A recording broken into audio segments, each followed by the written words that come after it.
The storm didn't rage. It wept. Cold, relentless tears from a bruised sky soaked through Lily's threadbare cloak, matching the saltwater tracks on her own cheeks. The pine forest, usually a place of quiet refuge from the Silverhide Pack's compound, was a symphony of misery, the drumming rain, the groan of heavy branches, the squelch of mud beneath her worn boots. She was tracing the perimeter, a task given to Omegas not as duty, but as subtle punishment. Stay out of the way, it meant. Remember your place. The scent of wet earth and pine was almost strong enough to drown out the memory of the Alpha's son, Thomas, and his friends laughing as they'd upturned her foraging basket that morning. Fetch, Omega, he'd sneered. Her shoulders still ached from the shove that followed. A sudden, sharper scent cut through the petrichor. Copper, iron, blood. Lily froze, her Omega instincts screaming a warning of violence and pain. It was followed by a low, tortured sound, not a snarl, but a whine of pure agony, so faint it was nearly swallowed by the wind. Against every survival instinct screaming at her to run back to the compound, she turned toward it. There, in a wreckage of shattered saplings and churned mud, lay a wolf. He was enormous, a creature of myth carved from winter itself. His fur was pure white, matted and filthy with blood that bloomed crimson from a savage wound along his flank. More blood stained his muzzle. One leg was bent at a sickening angle. His breaths came in shallow, wet hitches, and the brilliant blue of his eyes, when they cracked open to see her, was glazed with suffering and fading defiance. He was the most magnificent, broken thing she had ever seen. Her heart hammered against her ribs. A wolf this size, this color, he was no lone wanderer, he was someone, and he was dying. Shh, she whispered. The sound stolen by the wind. She approached, not as a wolf, but as a human girl. Hands outstretched. Empty. His lip quivered, bearing a fang, but he had no strength to lift his head. I won't hurt you. Her fingers, cold and trembling, brushed the soaked fur of his neck. A jolt went through her, not fear, but a shocking, electric warmth that spread from her fingertips up her arm, settling in her chest like a key turning in a long-locked door. She gasped, but didn't pull away. The wolf's eyes widened slightly, a flicker of bewognition in the blue depths. Ignoring the freezing rain, Lily tore a strip from the dry inner lining of her cloak. She packed mud and moss against the worst of the wound on his flank, a crude poultice to stem the bleeding, and bound it tight. She used a straight branch and more strips of cloth to splint his broken leg, her touch as gentle as she could manage. He flinched but allowed it, his watchful eyes never leaving her face. I can't carry you, she murmured, her voice a steady rhythm against the storm's chaos. You have to help me. As if he understood, he managed to stumble to his 3 good legs when she levered herself under his shoulder. The weight of him was immense, driving her knees into the mud. Step by agonizing step, they moved through the weeping forest. She didn't lead him to the Silverhide gates. They would see a strange, injured, dominant wolf, as a threat, or worse, a prize. They would never allow an Omega to intervene. She took him to her only sanctuary, a forgotten hunter's cave tucked into a rocky outcrop half a mile from the compound. It was small, damp, but dry. She half dragged, half coaxed him inside, where he collapsed on the stone floor with a final, exhausted sigh. For hours, she worked. She lit a tiny, shielded fire. She cleaned his wounds with water from her flask, revealing gashes so deep they made her stomach clench. She sang old, soothing lullabies her mother had sung, her voice cracking. The great white wolf watched her, his breathing gradually easing into the slow rhythm of sleep, or unconsciousness. As the storm finally began to abate outside, Lily, drained and shivering, curled against his warm, massive side for shelter, her hand resting lightly on his neck where that first spark had ignited. She awoke to silence, and the pale gray light of dawn filtering into the cave, and to a man.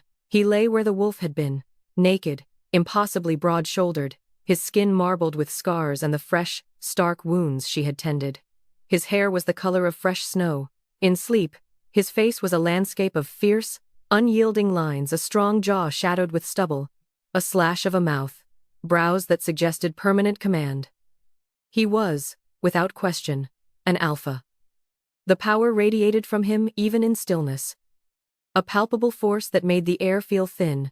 Lily scrambled back, her back hitting the cold cave wall. His eyes opened. They were the same blazing, crystalline blue.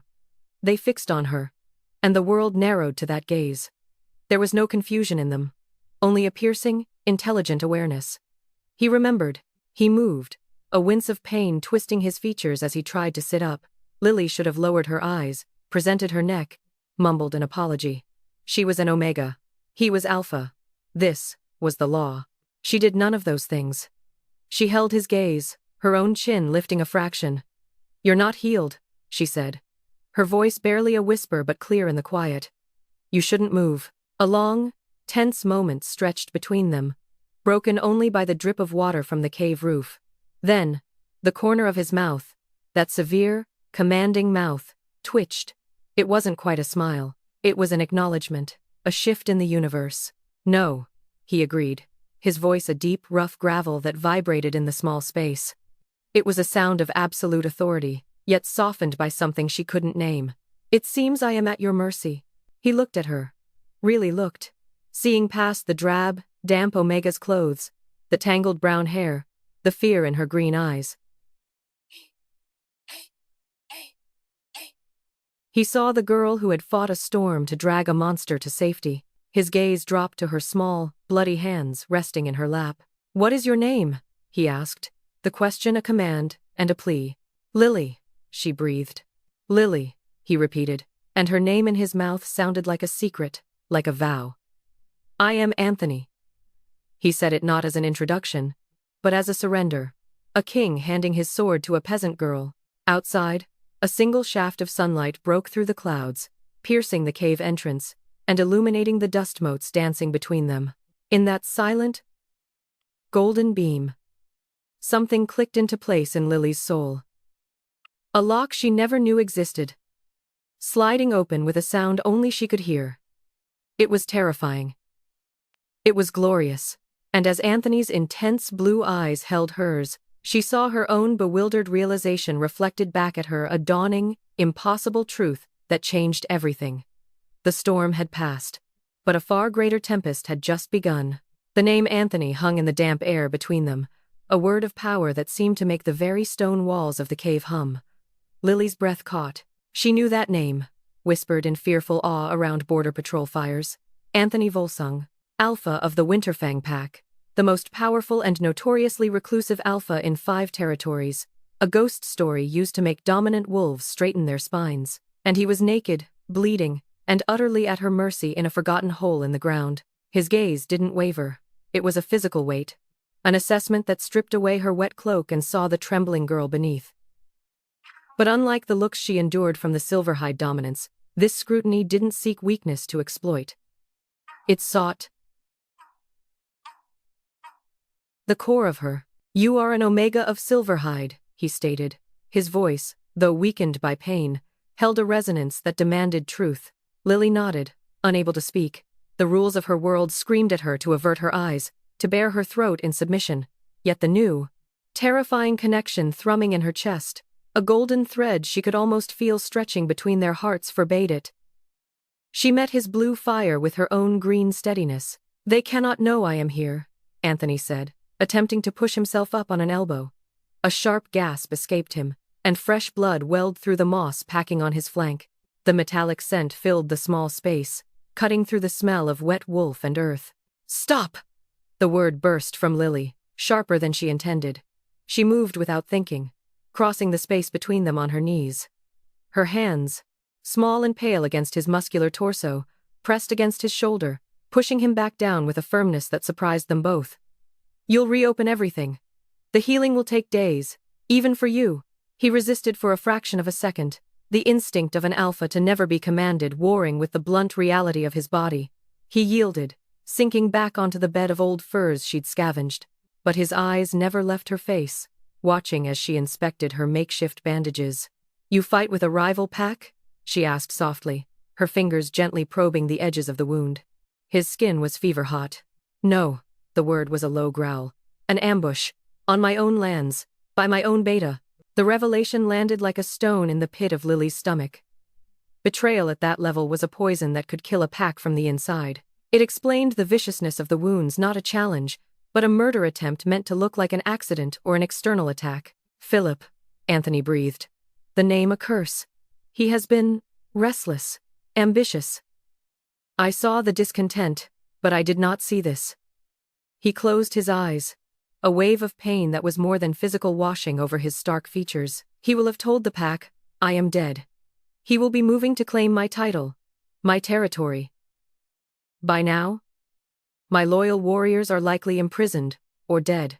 The magnitude of it crashed over Lily. She was sheltering a king whose throne had been stolen, a target whose very existence threatened a traitor's new regime. If Philip discovered Anthony lived, and that a silver-hide Omega was hiding him, her own pack, who valued strength above all, would hand her over to Winterfang in chains to avoid a war, or worse, kill her themselves as a convenient scapegoat. Then you can't go back, she whispered, the truth chilling her more than the cave's damp. Not until you're strong. I must go back, he countered, his eyes snapping open, blazing with purpose. Every hour I am gone, his poison sinks deeper. My pack. They are my responsibility. A flicker of anguish crossed his face. My sister Rita. She will not accept his rule easily. She is in danger. Lily's heart ached for a girl she'd never met. She knew what it was to be powerless in the face of a dominant's cruelty. She finished retightening the bandage, her touch lingering for a moment on the hard plane of his chest. The warmth of him seeped into her cold fingers, and that strange golden cord between them pulled taut, singing with a resonance that made her head spin. Anthony's hand came up, startlingly swift, and covered hers. His grip was strong, calloused, but his thumb stroked a slow, deliberate path across her knuckles. The gesture was so intimate, so possessive and gentle all at once, that Lily's world tilted. You feel it, he stated, his voice dropping to a raw whisper. It wasn't a question. She could only nod, her throat tight. The mate bond. The myth. The dream every she-wolf was told as a child. The divine pairing ordained by the moon goddess. It was never meant for Omegas. Their pairings were arranged, practical, meant for service and breeding. Fate was a luxury for alphas and lunas. It cannot be, she breathed, tears pricking her eyes. I'm nothing. Anthony's grip tightened. You are everything. The conviction in his voice was absolute, tectonic. You are the light that found me in the dark. The hands that pulled me from the mud. The scent. He inhaled deeply. Of jasmine and rain that cuts through the blood and tells my wolf he is home. A sob escaped her, half fear, half a joy so profound it was agony. He pulled her hand to his lips, pressing a kiss to her scarred, dirty knuckles. The touch was a brand, a claiming that went deeper than skin or bone. You are my fated mate, Lily, he said. The words a sacred vow in the dim cave. And I am yours. This is the moon goddess's will. No rank, no pack, no traitorous beta can change that. The truth of it resonated in her soul. Undeniable. But with it came a tidal wave of terror. What did it mean? An Omega, Luna to the Winterfang Alpha? It was an impossibility that would ignite a war more surely than his return. She was a servant girl who had stumbled upon a fallen crown, and now its weight threatened to crush them both. A distant sound echoed through the trees outside, a long, searching howl. It was followed by another, closer, Silverhide patrol. They'd note her absence soon, if they hadn't already. Thomas would enjoy sending searchers to drag her back for shirking her duties. Fear, cold and immediate, flashed in Lily's eyes. Anthony saw it. With a grimace, he released her hand and began the painful, arduous process of shifting. Bones cracked and reknitted, fur sprouted, his human form dissolving into the magnificent, wounded white wolf. The process clearly cost him dearly, his breath coming in ragged pants as he finished. He nudged her with his massive head, a clear command. Go. I'll come back, she promised, scrambling to her feet. At moonrise. With food. Better medicine. His blue wolf eyes held hers. I will be waiting, they said. She slipped from the cave, melting into the undergrowth just as two Silverhide warriors in wolf form loped into the clearing. They paused, noses to the ground. Lily's heart hammered against her ribs. She'd scrubbed her hands in a stream, but the scent of alpha blood, of Anthony, might still be on her. One wolf, a grizzled gray, lifted his head and looked directly toward the cave's obscured entrance. He took a step forward. Lily acted. She stumbled noisily from a thicket several yards away, making a show of brushing leaves from her cloak. "Oh, you startled me," she called, her voice deliberately meek. The gray wolf shifted back into a man. Gerald, a senior warrior. His eyes narrowed. "Omega Lily, you are beyond the perimeter. Alone." "I was. Gathering more moss for the hearth linings," she lied, holding up a pathetic clump of damp greenery. The rain made it plentiful. Gerald's gaze was suspicious, sweeping the area. His partner, still in wolf form, sniffed the air intently. The wolf's ears twitched toward the cave. Every second was an eternity. Lily forced herself to look down, to play her part. "I am sorry. I lost track of time. I will return to my duties." Just as Gerald opened his mouth to issue a reprimand, a sharp, commanding howl rang out from the direction of the compound, a recall signal. He frowned, then jerked his head. "Go. Straight back. No more wandering." He shifted, and the two wolves bounded away. Lily sagged against a tree, trembling with the aftershock of adrenaline. She looked back once at the hidden cave mouth, now shrouded in shadow. Inside was a king, a mate, a revolution waiting to happen. And she, rejected Omega Lily, was the only key. The howl of the Silverhide patrol faded. But a new, more dangerous hunt had just begun, and she was now prey, protector, and prize, all at once. The world outside the cave was no longer just a place of petty cruelty. It was a chessboard, and she had been placed irrevocably at the center. The Silverhide compound felt like a cage whose bars had suddenly become visible. Every glance from a passing warrior, every snide comment from the pack's she-wolves, felt loaded with new menace. Lily moved through her chores, scrubbing floors, mending hides, stirring the endless communal stew with her nerves stretched as tight as bowstrings. The scent of Anthony's blood seemed to live in her nose, a secret perfume beneath the smells of wood smoke and pine. Thomas found her by the well at twilight. He leaned against the rough stone, his arms crossed, a smirk playing on his lips. "Heard you got lost in the storm yesterday, Omega. Wandering where you shouldn't." Lily kept her eyes on the bucket she was hauling up, her muscles straining. "I was gathering," I told Gerald. "Gerald's getting old. His nose isn't what it was." Thomas pushed off the wall and stepped closer, invading her space. His dominant aura pressed down on her, a suffocating blanket meant to provoke submission. "But mine is. The East Pine Grove stinks of strange wolf. Powerful wolf. And you." Ice trickled down Lily's spine. She forced her shoulders to slump, her gaze to drop. The submissive posture was a weapon now, a disguise. "I found a dead deer there. Coyotes must have gotten it. I got scared and ran." "Maybe that's what you smell." Thomas circled her, a predator toying with prey. He bent, his mouth close to her ear. "You're a terrible liar, Lily. Always have been. Your fear has a different taste today. It's not simple dread. It's secrecy." He snatched the bucket from her hand, water sloshing over the edge. "Stay out of the East Woods. Alpha's orders. We've had Winterfang scouts sniffing our borders. They're restless since their Alpha went missing. If you stumble into a war party, not even your Omega status will spare you." He flung the bucket back at her. She fumbled, catching it, the cold water soaking her tunic. As he strode away, laughter echoing, Lily's mind raced. Winterfang scouts, Anthony's loyalists, searching for him, or Philip's hunters, ensuring the job was finished. She had to get back to the cave. Under the pretense of collecting evening herbs for the healer, she filled a small sack with stolen food, hard cheese, dried meat, a precious honey cake, and tucked a vial of distilled moonwort and a clean linen bandage into her sleeve.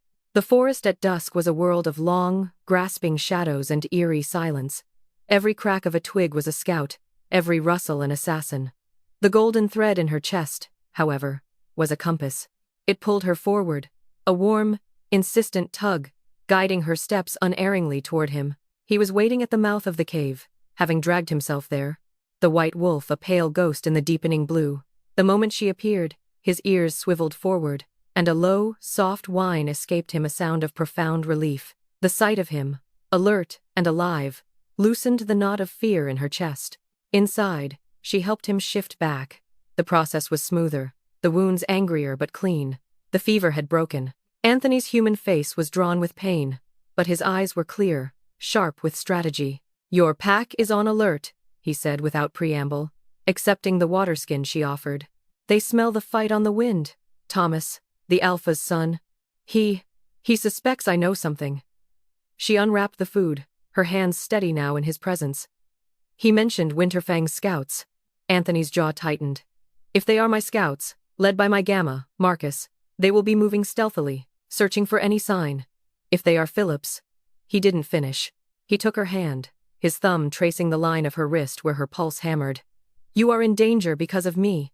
I was in danger before you, she corrected softly, daring to meet his eyes. Now it has a purpose. The air between them charged. He lifted her hand, turning it over to press a kiss to her palm. A shockwave of pure feeling traveled up her arm. My brave. Impossible Mate, he murmured against her skin. We have little time. I need you to take a message. He instructed her to go to the northern edge of Silverhide territory, to a lightning-blasted oak that marked a forgotten watchpost. Howl 3 times a low too high, a low like a lonely owl. If Marcus is there, he will answer with 2 short yips. Give him this. Anthony plucked a single, stark white hair from his own head. It gleamed like silver in the dying light. He will know it is from me, and that I live. Tell him I am wounded but secure. Tell him to gather the loyal ones at the Stone Grove, but to make no move until the full moon. Philip will be consolidating his power then, holding a claiming ceremony. He will be most vulnerable. The weight of the mission settled on Lily's shoulders. A spy's work. And if it's not Marcus? If it's one of Philip's men? Anthony's blue eyes turned to frost. Then you run. You run faster than you ever have, and you do not come back here. You let the forest hide you. He cupped her face, his touch heartbreakingly tender. Your life is worth 1,000 of my reclaimed titles, Lily. Swear you will run. Tears blurred her vision. She nodded, unable to speak. He leaned forward, his forehead resting against hers. Their breaths mingled. The mate bond sang. A crescendo of belonging and terror. His lips were so close. When this is over, he whispered, his voice a vow that vibrated in her soul. I will spend a lifetime learning the map of you. I will worship you as my Luna, under the open sky. And no one will ever make you feel small again. It was a promise of a world she could not fathom. All she knew was this cave, this man, this desperate mission. She pulled away, committing his face to memory, the fierce love, the grim determination. I will return by midnight, she said, her voice firm. She slipped back into the night, the white hair coiled tightly in her fist like a lifeline. The forest was no longer just trees and fear, it was a battlefield. She moved like a shadow, her Omega nature allowing her to mute her presence, to blend with the rustling leaves. The lightning oak stood skeletal against the star-dusted sky. Her heart was a frantic drum against her ribs. She took a deep, shuddering breath, and let out the howl as Anthony had instructed, a mournful, owl-like cry that felt alien in her throat. Silence. Then, from the deepest gloom beneath the oak, 2 sharp, succinct yips. A massive, shadow-gray wolf emerged, its eyes glowing amber in the dark. It was Marcus. She knew it in her bones. She held out her trembling hand, uncurling her fingers to reveal the single, moon-pale hair. The gray wolf shifted in a blur of motion. A man with a face like weathered granite and eyes that missed nothing stood before her. He took the hair, brought it to his nose, and a tremor ran through his powerful frame. By the goddess, he breathed, his voice thick. He lives. He's wounded. Healing, Lily whispered rapidly, delivering Anthony's message. Stone Grove. Wait for the full moon. Marcus's piercing gaze swept over her, taking in her silver-hide clothes, her Omega scent, the fierce protectiveness in her eyes. A slow, understanding dawned on his stern face. You are the one sheltering him. It wasn't a question. He bowed his head. A gesture of profound respect from an Alpha-ranked warrior to an Omega. The Pack's debt to you is eternal. Tell him we are ready. We await his call. He shifted back and melted into the forest, silent as smoke. The message was delivered. Exhaustion and elation warred within Lily as she turned back. She had done it. She was nearly to the cave's ravine when a new scent hit her, cold iron and ambition, and a sound. The soft crunch of a boot on gravel behind her. She froze. Before she could turn, a strong, cruel hand clamped over her mouth, and an arm like steel locked around her waist, lifting her off her feet. Well, well, A smooth, venomous voice hissed in her ear.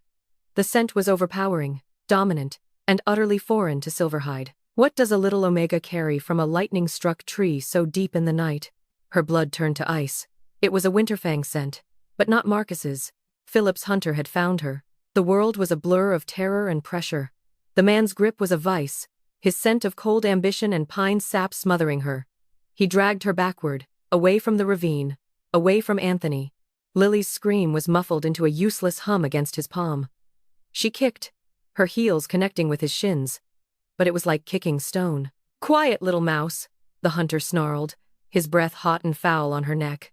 "Your pathetic pack won't hear you, and my beta will reward me handsomely for sniffing out his loose end." He sniffed her hair. "You stink of him, of Volsung. Where is he?" He shook her, hard. Stars burst behind Lily's eyes. Panic threatened to swallow her whole. But beneath it, a new instinct surged. Sharp, clear, and feral. It was not the placid acceptance of an Omega. It was the furious, protective rage of a Mate. The golden cord in her chest didn't just hum. It screamed, transmitting her terror, her violation, directly to him. She stopped struggling, went limp in his arms. The hunter grunted in satisfaction, his grip loosening a fraction. Smart mouse. It was all the opening she needed. With a twist born of desperation, she sank her teeth into the meat of his hand, tasting blood and salt. He roared, his hand flying open. She didn't scream, she howled. It was not the practiced call of a warrior. It was a raw, torn from the soul cry of warning and defiance that shattered the night's silence. It echoed through the ravine, a beacon of pure distress. From the cave's mouth, 50 yards away, an answering roar shook the very trees. It was not a sound of pain, but of apocalyptic wrath. A blast of alpha power, physical as a gale, tore through the clearing. The hunter stumbled back, his face paling. The white wolf exploded from the cave. He moved with a lurching, three-legged gait, but his speed was terrifying, his eyes two blue infernos of murder. He was ruin and vengeance given form.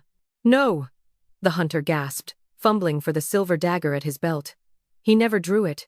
Anthony was upon him. He didn't attack the man. He launched his massive weight at the arm that held Lily.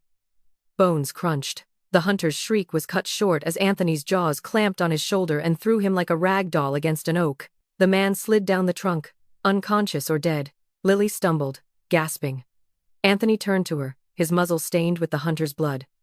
The fury in his eyes banked, replaced by a frantic, scanning concern. He nudged her with his head, whining softly, licking the tears from her cheek. "I'm all right," she choked out, her hands burying in his thick fur. "He's from Philip. He knows you're alive." Anthony shifted back, the transformation swift and agonizing. He swayed on his feet, the fresh strain tearing at his wounds. He gripped her arms, his gaze scanning her for injury. "Did he hurt you?" "No, you came." The words were a prayer. He pulled her into the shelter of the rocks, his body a shield between her and the world. The hunter lay motionless. They were out of time. He was a scout. "Others will come. We must move. Now." He couldn't run. He could barely walk. Lily slung his arm over her shoulders, taking his weight. They became two shadows, hobbling deeper into the wild heart of the forest, away from both packs, into territory not even the patrols touched. They followed a hidden deer trail that traced a singing stream, until they found a shallow overhang, more a scrape in the cliff face than a cave. It was dry, concealed by a curtain of waterfall vine. Inside, Anthony collapsed, his breathing ragged. The fight had cost him dearly. Lily tended to him again, her hands steady now. The vial of moonwort was crushed and applied. The honey cake fed to him in pieces to fortify his strength. The night deepened around them, the only sound, their mingled breaths, and the distant stream. Then, the first silver beam of the rising full moon pierced their sanctuary, painting a stripe of liquid light across the stone floor between them. Anthony looked at her, his face gaunt but his eyes incandescent. "The claiming moon," he whispered. "Philip will be standing before my pack tonight, taking what is mine." He reached for her hand, "But he cannot take this." He cannot touch what is ordained. The moonlight seemed to gather around Lily, kissing her skin. The strange, ethereal quality Marcus had seen glowed softly. She felt it humming within her, a second power alongside the golden mate bond. "I have nothing to offer you," she whispered, the old shame surfacing. "No strength, no army." "You are my strength," he said, pulling her closer. His voice dropped, thick with emotion. "Lily, before the moon goddess who sees us here, I claim you as my fated mate. My Luna. My heart. My forever." He brought her palm to his chest, over the scarred, pounding rhythm of his heart. "Do you accept me? Not the alpha, but the wolf you found in the rain. The man who is yours." Tears spilled freely now, clean and bright.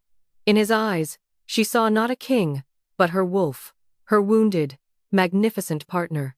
The other half of her soul she hadn't known was missing. "I accept you," she breathed, the words unlocking something celestial within her. "I claim you, Anthony. My mate, my love."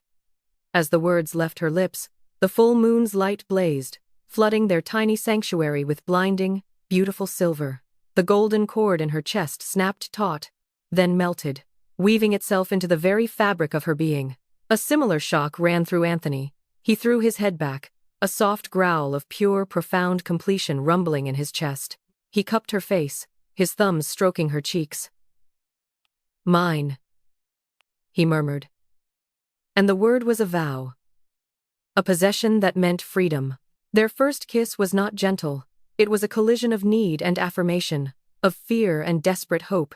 It tasted of salt, tears, wild honey, and destiny. His lips were demanding, hers yielding and then meeting him with a fire that surprised them both. The world, the war, the traitors, all of it fell away. There was only the heat of his mouth, the solid strength of his body against hers, the intoxicating rightness of their joined souls. When they finally broke apart, foreheads touching, both were trembling. The mate bond was complete, a live circuit of love and power thrumming between them. Lily could feel his pain as a dull echo, his resolve as a steel core within her own mind. He could feel her fear, her courage, the depth of her devotion wrapping around his heart like armor. Outside, the howls of the Winterfang pack began, distant and formal. The ceremony was underway. Anthony's jaw tightened, but he didn't look toward the sound. He looked at her, his Luna, crowned not by gold but by moonlight, and his unwavering love. "Tomorrow," he said, his voice now carrying the unshakable authority of an alpha and the tender promise of a mate.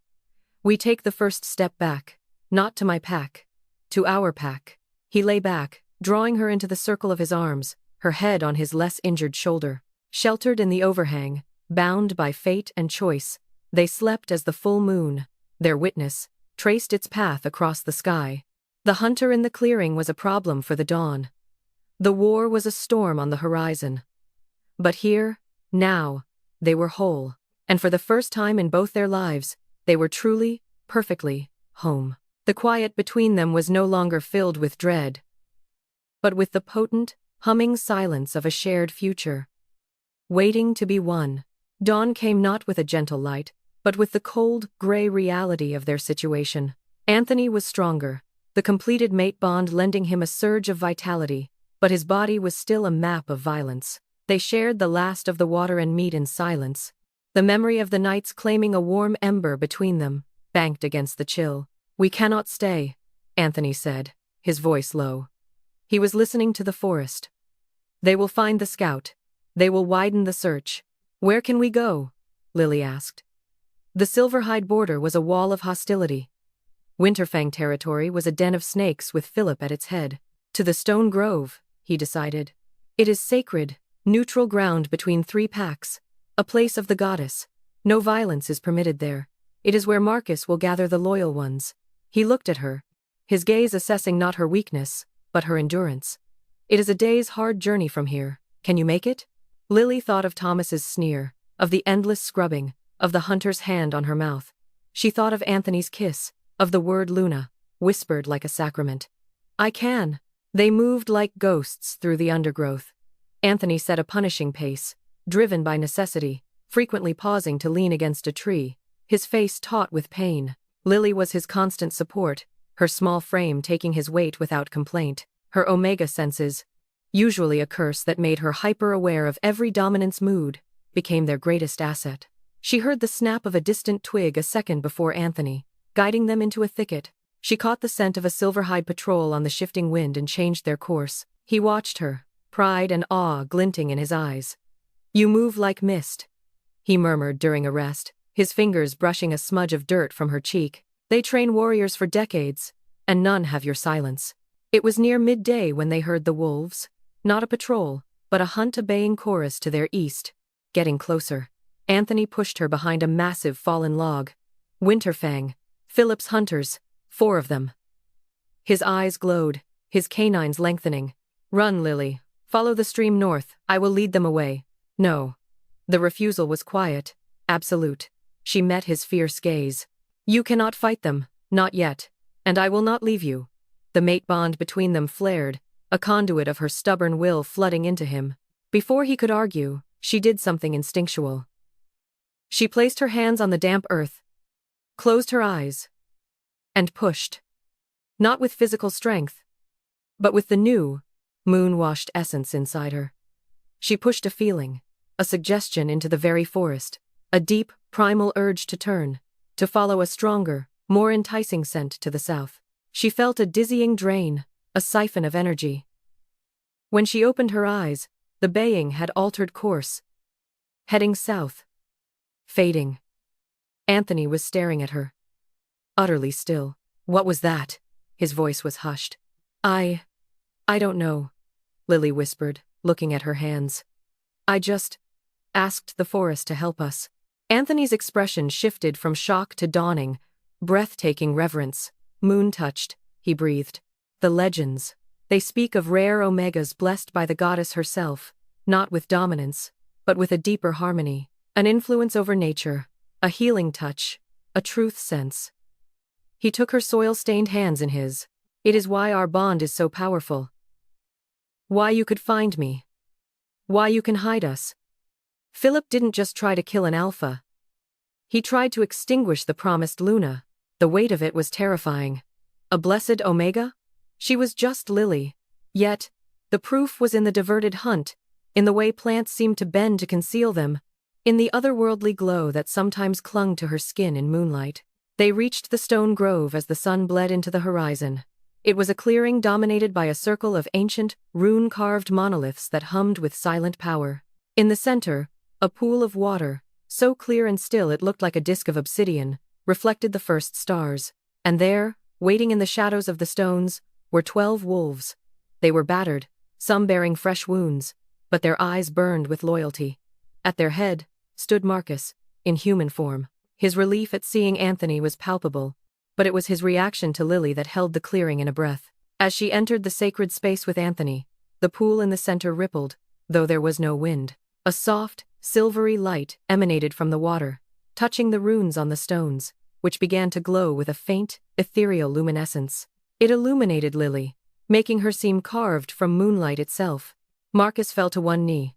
One by one, every warrior behind him did the same. Heads bowed not just to their alpha, but to her. "My alpha," Marcus said, his voice thick. "My Luna." The title, spoken here, in this sacred place, by these hardened warriors, made it real in a way it hadn't been before. Lily's legs felt weak. Anthony's hand found the small of her back, steadying her. His pride, a tangible force. "Rise, my brothers," Anthony commanded, his alpha voice fully restored, ringing with authority. "This is Lily, my fated mate, your true Luna. She has my heart, my trust, and my absolute authority. Her word is my word." The warriors rose, their eyes now on Lily with a mixture of awe and fierce protectiveness. They saw not a weak Omega, but the woman who had saved their king, the blessed one who made the goddess's stones glow. Anthony turned to the gathering, his arm around Lily. "Philip holds our home with lies and fear. He celebrates a stolen title under this moon. We are few, we are wounded, but we have the goddess's favor." He looked down at Lily, his expression softening for a heartbeat before turning to steel.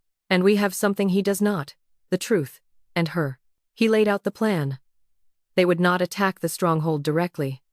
On the third night, when the pack's suspicion would be highest after the failed hunter and the Sacred Grove's activation, they would move. Marcus had a handful of loyalists still inside, ready to open a postern gate. "We strike at the heart," Anthony said, his gaze sweeping his men. "We face Philip in the Great Hall, before the entire pack. We challenge his rule not just with strength, but with right." The warriors growled their agreement, a sound of grim promise. Later, as the others took up guard positions, Lily stood by the glowing pool. Anthony came to stand beside her, his reflection beside hers in the star-filled water. "Are you afraid?" he asked. "Terrified," she admitted, leaning into his warmth. "But not of Philip. I'm afraid of failing you, of not being the Luna they need." He turned her to face him. "You are the Luna I need. The one they need is the one who heals, who protects, who speaks with the voice of the moon itself. You led a hunt away with a whisper, Lily. You will lead a pack back with your heart." He kissed her then, under the watching stones and the nascent stars, a kiss of promise and immeasurable faith. Around them, the forest held its breath. The quiet was no longer the silence of hiding, but the calm before the righteous storm. In 2 nights' time, they would walk out of these sacred woods and into the den of a usurper, not as fugitives, but as a king and his crowned queen, coming to take back what was theirs. The battle for Winterfang had just begun, and its pivotal weapon was not a claw or a fang, but the moon-touched Omega standing hand in hand with her Alpha, ready to rewrite every law of their world. The stone grove thrummed with restrained energy for 2 days. Lily moved among the wounded warriors, her touch now a conscious extension of that moon-washed power within her. A shallow gash on a warrior's arm closed faster under her careful fingers, the flesh knitting with a faint silver shimmer. The men watched her with a reverence that unnerved and steadied her in equal measure. She was no longer just their Alpha's mate.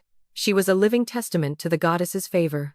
Anthony drilled with Marcus, testing his strength, adapting his fighting style to compensate for his lingering stiffness. The pain was a constant companion, but his focus was iron. At night, wrapped in furs with Lily against him, he shared the blueprint of his home, the labyrinthine corridors of Winterfang Keep, the temperament of his key warriors, the secret passages only the Alpha line knew. "My sister Rita," he said, his voice a low rumble in the dark. "She is fire and cleverness. If she is free, she will be the chaos in Philip's gears. If he has her caged." He didn't finish, but the tension in his body spoke volumes.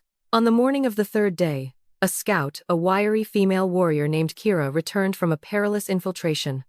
Her report turned the grove to ice. "Philip holds court like a king," she spat, her eyes flashing. "He has Rita imprisoned in the North Tower. He speaks of your death, Anthony, as a tragic accident, and declares the mate bond a fairy tale for weaklings. He plans to cement his rule by taking Maggie, the daughter of the Blackwood Alpha, as his chosen mate at the next full moon, an alliance to bolster his stolen throne." Anthony's expression was glacial. "And the pack?" Kira's face softened slightly. "They are confused, grieving for you. Philip's inner circle dominates with fear, but the majority, they smell the lie but lack a spark to defy it." "We will be that spark," Lily said quietly. All eyes turned to her. She felt the weight of their hope, but the golden bond with Anthony fed her a river of resolve. "We don't just show them their Alpha lives, we show them the truth he tried to bury." The plan was finalized. They would move at moonrise, using the hidden paths Anthony had described.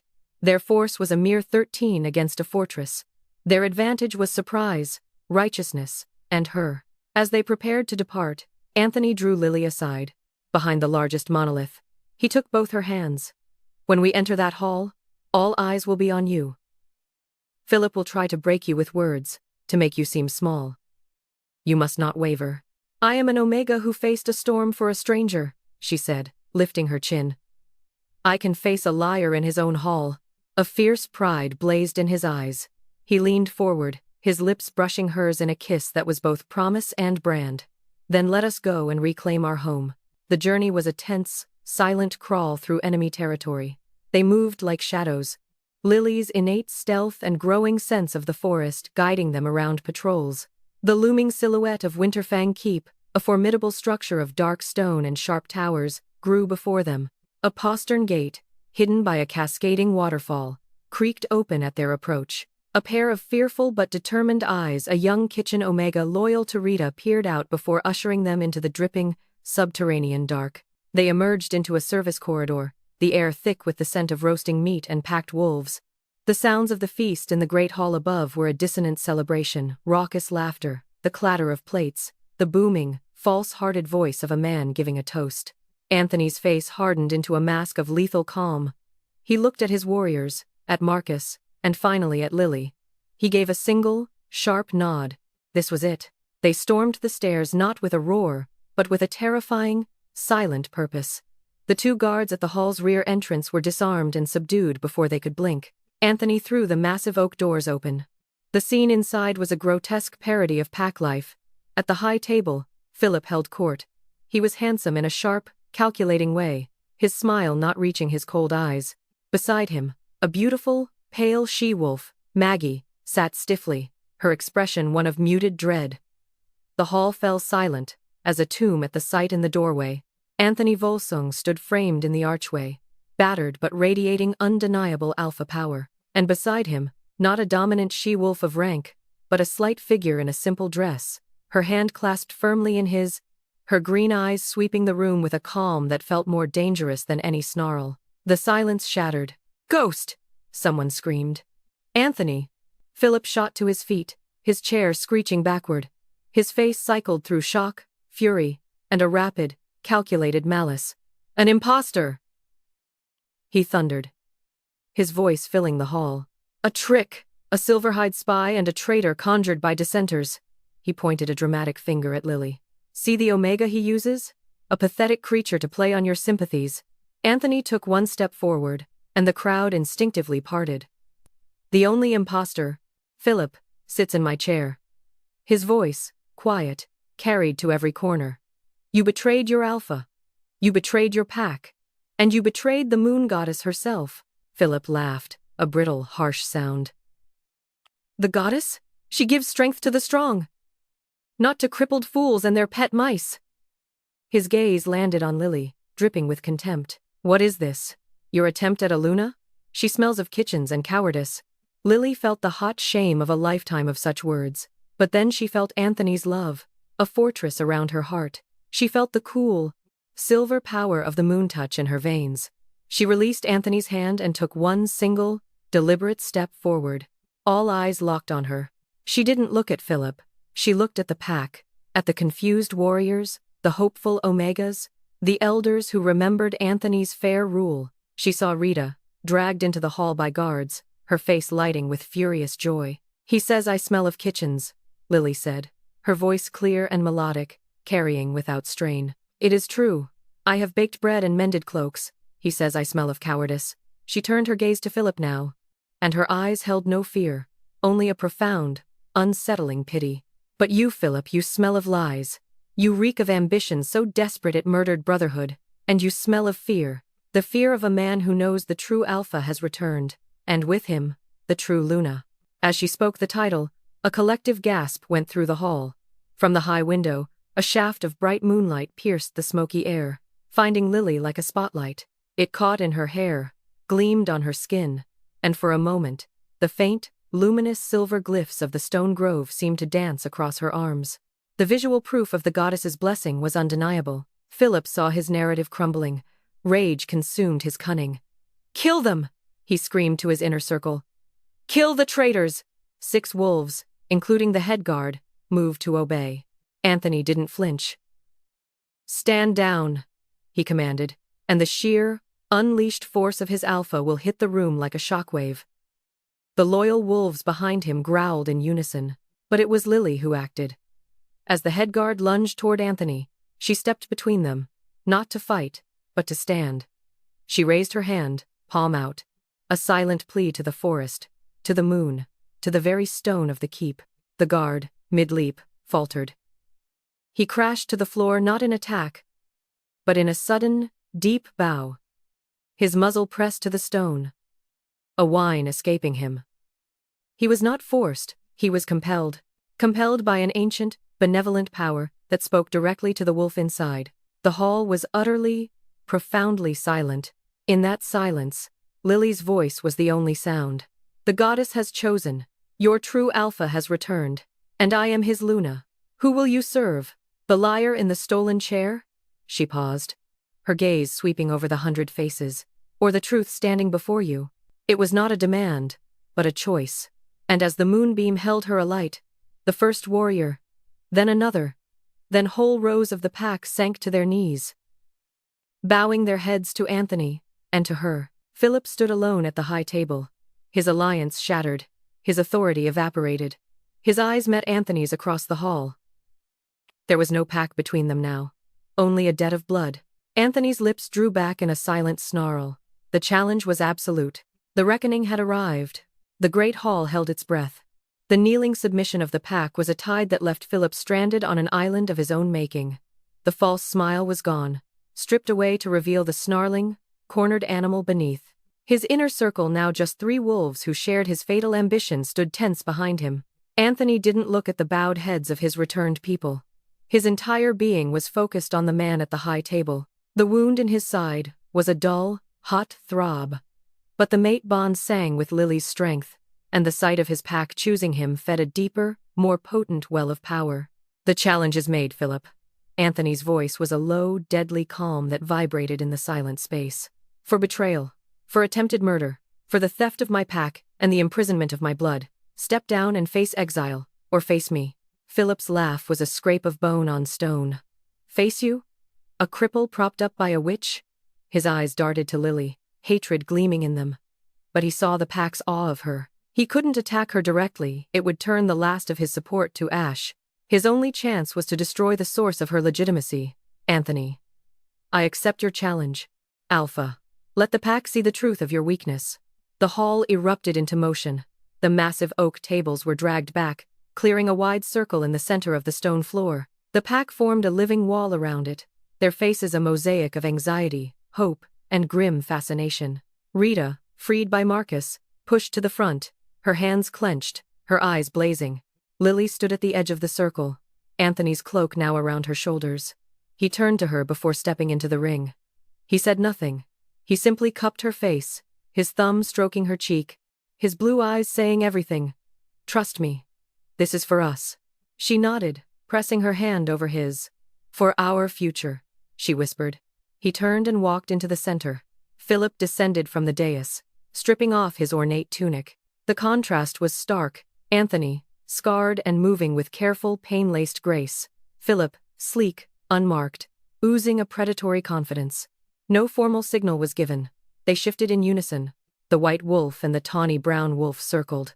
Anthony was still favoring his right foreleg. Philip saw it, his gaze sharp and merciless. He darted in, not for a killing blow, but to harry, to test, to exhaust. He snapped at Anthony's wounded flank, forcing him to twist violently. Anthony retaliated with a swipe of a massive paw that would have taken Philip's head off if he hadn't leaped back. The fight was not the graceful dance of dominance challenges Lily had heard tales of. It was brutal, visceral, and deeply personal. Philip fought like an assassin, dirty, aiming for weaknesses, trying to reopen old wounds. Anthony fought like a force of nature, powerful, deliberate, each movement carrying the weight of his rage and his right. But the pain was telling. Anthony's reactions were a fraction slow. Philip landed a savage bite on his already injured shoulder. Anthony roared, shaking him off, but blood bloomed fresh on his white coat. Lily's heart felt like it was being shredded. The mate bond screamed with his pain. She couldn't breathe. She felt the pack's doubt begin to stir. A cold whisper. He is too weak. The usurper is stronger. Philip, sensing victory, launched a furious onslaught. He drove Anthony back toward the stone wall, a frenzy of fangs and claws. Anthony was blocking, defending, but not advancing. He was being worn down. No. The thought was a fire in Lily's soul. This was not how their story ended. The moon-touched power inside her, which had responded to plea and protection, now surged in response to a desperate, defiant love. It was not a gentle push this time. It was a focused beam of pure, supportive energy. She didn't move her hands. She just looked at her mate, at the white wolf fighting for their life, and she pushed that silver warmth down the bond that connected them. On the floor, Anthony stumbled. For a horrifying second, Lily thought she'd hurt him. Then he righted himself, and his eyes changed. The blue, which had been bright with effort, now ignited with an inner, silvery light. The fatigue seemed to slough from him. His movements lost their hesitation. When Philip lunged again for the wounded flank, Anthony didn't dodge. He met the attack head-on, his own jaws clamping on the muscle of Philip's neck. It wasn't a killing hold. It was a statement. He held Philip immobile, the smaller wolf's kicks growing frantic, then weak. The sheer, overwhelming power Anthony now exerted was palpable, a crushing dominance that filled the hall. With a final, contemptuous shake, Anthony flung Philip across the circle. The tawny wolf skidded to a stop at the feet of the pack, shifted back into a man, and lay there, panting, defeated, a thin line of blood trailing from his neck. Anthony shifted. He stood tall, bloodied, magnificent, his chest heaving. The silvery light faded from his eyes, but the authority was absolute. He looked at Philip, then at his beta, his gamma, and the other conspirator. "For your treason," Anthony declared, his voice echoing. "You are exiled. Your names are struck from the pack rolls. Your scent is banned from these lands. If you are found within our borders by next moonrise, you will be executed. Take nothing but the clothes you wear. Go." It was a mercy they did not deserve, and the pack knew it. But it was the mercy of a true alpha, secure in his power, unwilling to let their deaths poison his new beginning. Guards moved forward to drag the broken men away. Anthony turned then, his gaze finding Lily through the crowd. He walked toward her, every step an affirmation. The pack parted before him, bowing their heads lower. He stopped before her. He was battered, bleeding, the king of a reclaimed kingdom. He went down on one knee before her, taking her hand. "My Luna," he said, for all to hear. "My heart, my victory is yours." The hall erupted, not in chaos, but in a unified, deafening roar of acceptance. Howls, cheers, the pounding of fists on tables. The sound was a physical wave of loyalty and joy. Lily pulled him to his feet, her tears flowing freely. She didn't care. She kissed him there, in the center of their pack, his blood on her lips, their future shining brightly ahead. The war was over. The healing could begin. But as the celebration swirled around them, Anthony's arm tight around her, Lily caught a glimpse of Rita across the hall. The fire was still in her eyes, but it was now mixed with a complex, calculating thought as she watched them. And from a shadowed corner, Maggie, the she-wolf betrothed to Philip, watched Anthony with a gaze that was not relieved, but strangely, hauntingly resigned. The throne was secure, but a court, Lily was beginning to understand, was always full of new intrigues. Winterfang Keep breathed a sigh of relief that shook its very stones. In the days that followed, the oppressive fear lifted like a fog, replaced by a frenetic energy of repair and renewal. Anthony worked relentlessly, hearing grievances Philip had ignored, reinstating loyal warriors to their posts, visiting the wounded. His strength returned swiftly, aided by the pack healers and, though unspoken, by the steady, silver stream of wellness Lily seemed to emanate just by being near. Lily's days were a whirlwind. She refused the lavish chambers offered, choosing instead rooms that overlooked the training grounds and the kitchens. A symbolic bridge between power and people. She learned names. She sat with the aging Omega who polished the silver, listening to tales of Anthony's father. She walked the outer walls with the night watch, sharing a flask of spiced wine. She was not a distant Luna on a pedestal. She was a presence, a calming, gentle force that soothed the pack's raw nerves. Her moon touch manifested in small, profound ways. A blighted herb garden she lingered by began to sprout anew. A fretful newborn pup, failing to thrive, calmed and nursed when she rocked it, a healthy glow returning to its fur. The pack's whispers grew from awe to devotion. They called her the moon's grace behind her back, a title spoken with reverence. Yet, shadows lingered. Rita, Anthony's sister, was a storm of volatile energy. She embraced Lily with a fierce, almost possessive affection, praising her bravery. But her suggestions were always edged with a subtle bite. "Of course, you wouldn't know our ways yet, Lily," she'd say when discussing a pack tradition. Or, "It's so refreshing to have a Luna who doesn't bother with tedious council meetings." It was a constant, gentle, undermining, disguised as sisterly concern. Then there was Maggie. The she-wolf from Blackwood Pack kept to the chambers she'd been given as a political guest. She was polite, quiet, hauntingly beautiful, but her eyes, a sorrowful shade of gray, followed Anthony with a depth of feeling that made Lily's stomach clench. Anthony treated her with distant courtesy, a political problem to be solved, but Maggie's unspoken grief was a ghost at their feast. The formal crowning ceremony was set for the full moon, a ritual to officially recognize Anthony's restored reign and, more importantly, to present Lily as Luna to the allied packs. The weight of expectation was immense. One afternoon, Lily found Maggie in the library, staring blankly at a tapestry. "He never wanted me, you know," Maggie said softly, not turning. "My father and Philip arranged it. I was a transaction. But to be promised to a man, to steel yourself to a life, and then to see him." She finally looked at Lily, her eyes shining. To see the mate bond true and alive in his eyes when he looks at you. It is both a beautiful and a devastating thing to witness. Lily's heart ached with a complicated sympathy. "What will you do?" "My father will demand I return. Disgraced. Or perhaps he will offer me to another ally." Maggie's voice was hollow.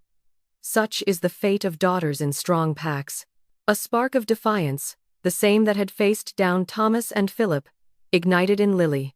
"No," she said, surprising them both. "Your fate is your own. You are welcome here, as our guest, for as long as you wish. You are not a token of any deal." Maggie stared, a flicker of stunned hope in her gray eyes before she masked it with a careful nod. The shadow with sharper teeth emerged the night before the crowning. Rita found Lily in the armory, where Anthony was showing her the historic swords of past alphas. "A word, brother?" Rita's smile was bright, but her scent betrayed anxiety. Anthony excused himself. Through the slightly ajar door, Lily's Omega-sharp hearing caught the tense, hissed conversation. "Not just about love, Anthony. It's about strength," Rita pleaded. "Crowning an Omega as Luna, officially, before the other alphas. They will see it as a weakness. They will question your judgment. Let her be your mate in private, but name a political Luna, someone like Maggie. It would salvage the Blackwood alliance and show strength." Anthony's reply was a low, dangerous rumble. "She is my fated mate and my Luna. The moon goddess herself has blessed it. I would rather burn every alliance to the ground than deny her her rightful place." "Do not speak of this again." Rita stormed out, her face a mask of furious frustration. She barely glanced at Lily. That night, as a cold tension settled over the keep, Lily stood on the balcony, the winter moon bathing her in its light. Anthony came behind her, wrapping his arms around her, his chin on her head. "You heard. She's not entirely wrong," Lily murmured, leaning into his strength. "About the politics." "Politics be damned," he growled, nuzzling her hair. "Tomorrow, you will be crowned before the pack and the moon. That is the only truth that matters." But as she looked out over the moonlit territory, Lily felt the first chill of a different kind of storm. Rita's ambition was a snake, scotched, not killed. Maggie's presence was a complication, and beyond their borders, other alphas would indeed be watching, judging the strength of a pack led by a legend and his Omega Luna. The crowning would be a declaration, not just of love, but of war on tradition itself. And Lily knew, with a cold certainty, that not every battle was fought with fangs. Some were fought with whispers, with alliances, with the sharp, quiet knives of doubt. She was ready to be a queen of love. Now, she had to learn to be a queen of war in a court where the enemy might wear a friendly face. The full moon hung like a massive, polished silver coin over Winterfang Keep, casting the ceremonial grounds into stark relief.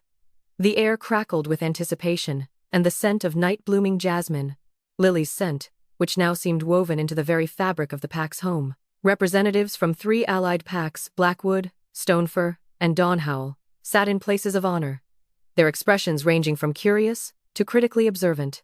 The entire Winterfang pack stood assembled on the slopes below the ancient dais, a sea of expectant faces. At the center of the stone platform, Anthony stood resplendent in a dark leather tunic edged with silver wolf fur, the ancestral alpha's torque a heavy band of wrought silver around his neck. He looked every inch the restored king, powerful and unshakable, but all eyes were drawn to the path leading to the dais. Lily appeared at the tree line, and a collective hush fell. She wore a gown the color of moonlight, simple in cut but seeming to hold the luminescence of the night itself. Her hair was unbound, a cascade of brown waves over her shoulders. There were no jewels, no gold, only the serene certainty on her face, and the subtle, ethereal glow that clung to her skin. She walked alone, as was the Luna's right on her claiming walk, toward her mate and her people. Every step was a heartbeat. She felt the weight of 1,000 gazes, the hope of the Omegas, the calculation of the visiting Alphas, the simmering resentment from Rita's faction, the complex sorrow from Maggie, but strongest of all was the golden pull toward Anthony, his blue eyes, a fixed star, guiding her home. She reached the dais. Anthony did not smile, but the love in his gaze was a physical warmth. He extended his hand. She placed hers in it, and he helped her up the final step to stand beside him before the pack and the moon.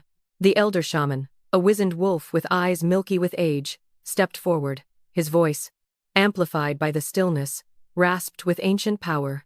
We gather under the goddess's watchful eye to witness the binding of Alpha and Luna, the heart and soul of the pack. Anthony Volsung, Alpha of Winterfang. Do you claim this she-wolf as your fated mate? Your equal in rule? And your eternal companion? Anthony's voice boomed, clear and absolute.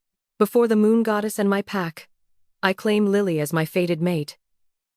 My true Luna. My heart's keeper. And my pack's mother. Her breath is my breath. Her will is my will. The shaman turned. Lily of Winterfang, do you accept this Alpha as your fated mate, your strength in rule, and your eternal companion? Do you vow to lead with compassion, to protect with wisdom, and to love with the fierce heart of the wolf? Lily looked not at the shaman, but at the pack. She saw the kitchen staff she'd shared tea with, the warriors who'd knelt to her power, the elders who remembered kindness. She saw her own journey from the mud to this moment. I do, she said. And her voice, though quieter, carried with a resonant clarity that surprised even her. I accept Anthony as my mate. And I vow to you, my pack, to serve you as your Luna, not from a distant throne, but beside you, to hear your whispers and face your storms. For the strength of a pack is not just the fang of its alpha, she continued, her gaze sweeping the crowd, landing for a moment on a watching Rita, but the beat of its collective heart. I am that heart, and I am yours. As the last word left her lips, the shaft of moonlight illuminating the dais intensified, blazing so brightly the crowd gasped and shielded their eyes. It focused on Lily, enveloping her in a column of pure, liquid silver. Within it, visions seemed to flicker ancient runes, swirling galaxies, a howling white wolf beside a she-wolf of shimmering light. The shaman cried out, falling to his knees. The sign! The goddess crowns her own! The light condensed, and as it faded, a delicate, ethereal circlet of woven moonlight seemed to rest upon Lily's brow before dissolving into her skin. The glow that always lingered around her now pulsed softly, a gentle rhythm in time with the moon above. The effect on the pack was instantaneous and total. Every last wolf, including the grudging and the skeptical, dropped to both knees in a wave of submission, a low, unified whine of awe and absolute acceptance filling the night. Even the visiting alphas stood and bowed their heads, their previous skepticism replaced by wary reverence. Anthony, still holding her hand, sank to one knee beside her, bowing his head to his Luna. It was the ultimate affirmation. The ceremony was over. The moon goddess had spoken. The feast that followed was raucous, joyous, a true celebration. But at the high table, the dynamics had shifted. Lily was no longer simply beside Anthony. She was the radiant center. Elders came to seek her blessing. Warriors bowed deeply, their hands over their hearts. Rita's smile was fixed, her applause a beat too slow. Maggie watched with those sad, gray eyes, but offered a genuine, small smile when Lily caught her gaze. Later, in the quiet of their chambers, Anthony held her as they looked out at the moon-washed territory. You were magnificent, he whispered into her hair. You didn't just become Luna. You became legend tonight. Lily leaned back against him, watching the moon. They saw the goddess. But I just spoke my truth. That is the goddess, he said simply. He turned her to face him, his hands warm on her waist. No one can question you now, not even Rita. But Lily's newfound clarity saw the threads of the future. Question? No. But she is ambitious, Anthony. And hurt. She expected to be your closest advisor, perhaps to have a Luna of her choosing beside you. My crown is a barrier to her influence, she sighed. And Maggie, her father will not let this rest. A rejected alliance is a public insult. Anthony's eyes hardened. Let him try. Winterfang is strong, and we are stronger together. He kissed her then, a kiss of possession and profound peace. The crowning was done, the world knew her place. Yet, as Lily melted into his embrace, a part of her mind, the part that had learned to survive in the shadows of Silverhide, remained watchful. A crown did not stop knives, only made the hand that held them more careful. The court was pacified, not purified. And somewhere out there, Philip and his exiles festered in their failure. The moon shone on their love, but it also illuminated the new battles already gathering on the horizon. She was Luna, crowned by the divine. Now, the real work of ruling began. Peace, Lily quickly learned, was not the absence of conflict, but the relentless work of holding it at bay. The weeks following the crowning were a delicate dance of consolidation. Anthony dealt with the external threats, reinforcing borders, sending carefully worded missives to Maggie's father that balanced respect with unyielding resolve, and hunting down the last whispers of Philip's exiled followers. Lily turned her focus inward, to the heart of the pack. She established a formal council that included not just warriors and elders, but the heads of the kitchens, the healers, and the mothers of the nursery, voices never before heard in Winterfang's halls. Rita was given a place, her strategic mind useful, but her power now diffused among many. It was during one such council that the first true test came. A sickness, a nasty respiratory plague, swept through the nursery, striking down pups and the elderly. The healers were overwhelmed, their herbs ineffective. Fear, a scent more contagious than the plague itself, began to seep through the keep. Whispers started. Was this a curse? A sign of the moon goddess's displeasure with an Omega Luna? Lily went directly to the infirmary, ignoring Anthony's protective growl and the healer's warnings. She moved from pallet to pallet, her touch gentle. She didn't know a cure, but she poured her moon-touched essence into each little body, not to heal outright, but to bolster, to soothe raging fevers, to ease labored breaths. She sang the old lullabies, her voice a balm. For 3 days and nights, she barely slept, a silent, glowing figure of solace in the lamplight. On the 4th morning, the worst of the fever broke for the smallest pup. Then another. The healers, inspired, found a complementary remedy in a forgotten text. The plague was checked. As Lily stumbled, exhausted, from the infirmary, she found not just the mothers of the saved pups waiting, but a large segment of the pack. They said nothing.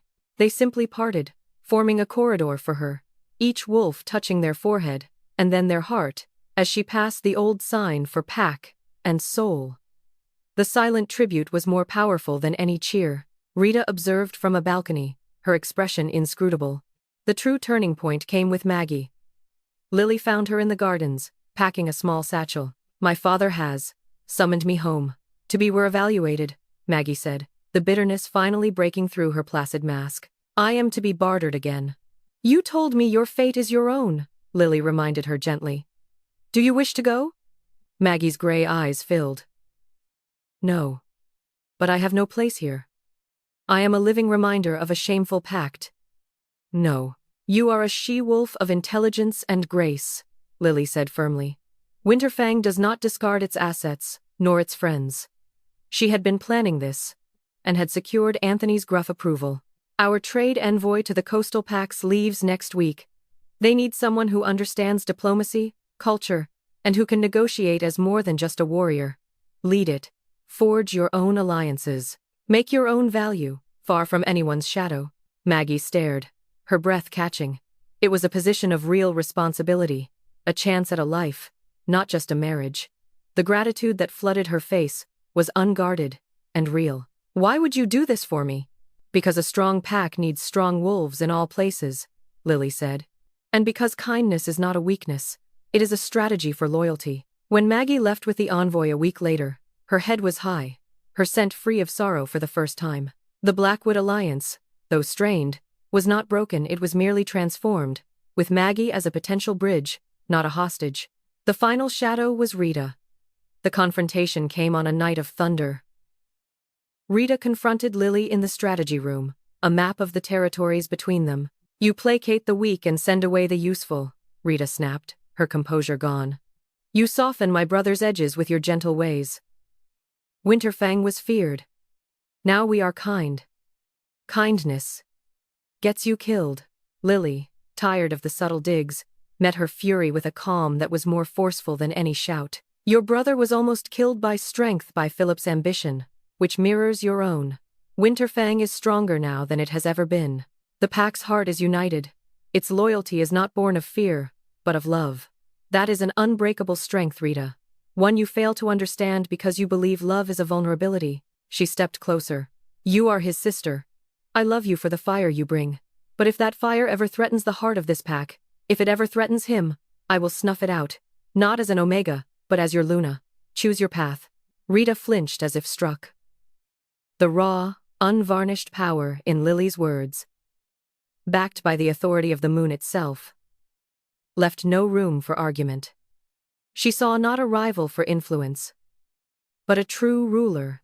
Deflated, she bowed her head, a gesture of genuine, if grudging, submission.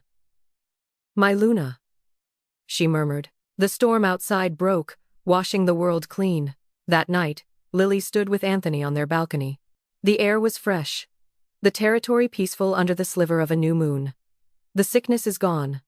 Maggie is on her path. Rita understands, she reported. Anthony pulled her back against his chest, his arms a fortress around her. He nuzzled her neck, breathing in her scent of jasmine and resolve. You did not just win them over, he said, his voice thick with emotion. You rewrote the rules. You ruled with love, and you fought with truth. You are the heart, Lily, and you have made this pack whole. He turned her to face him, his eyes serious in the dim light. When I found you, I thought I was saving a wounded wolf. I was wrong. I was finding my destiny. You are my mate, my Luna, my miracle. Their kiss was deep and sweet, a communion of two souls who had weathered every storm and found their shelter in each other. The journey from the rain-soaked forest to this balcony had been paved with blood, fear, and impossible choices. But it had led them here, to a love that had tempered them both, to a pack that was truly theirs, to a future written in starlight. As the new moon hung in the sky, a promise of cycles renewed, Lily knew this was not an ending. There would always be new threats, new challenges, but the foundation was unshakable. She was no longer the lost Omega in the rain. She was Lily Volsung, the moon goddess crowned, Luna of Winterfang, and the eternal heart of her alpha, her pack, and the legendary love that had forged them all into something new, something fearless, something forever. The end.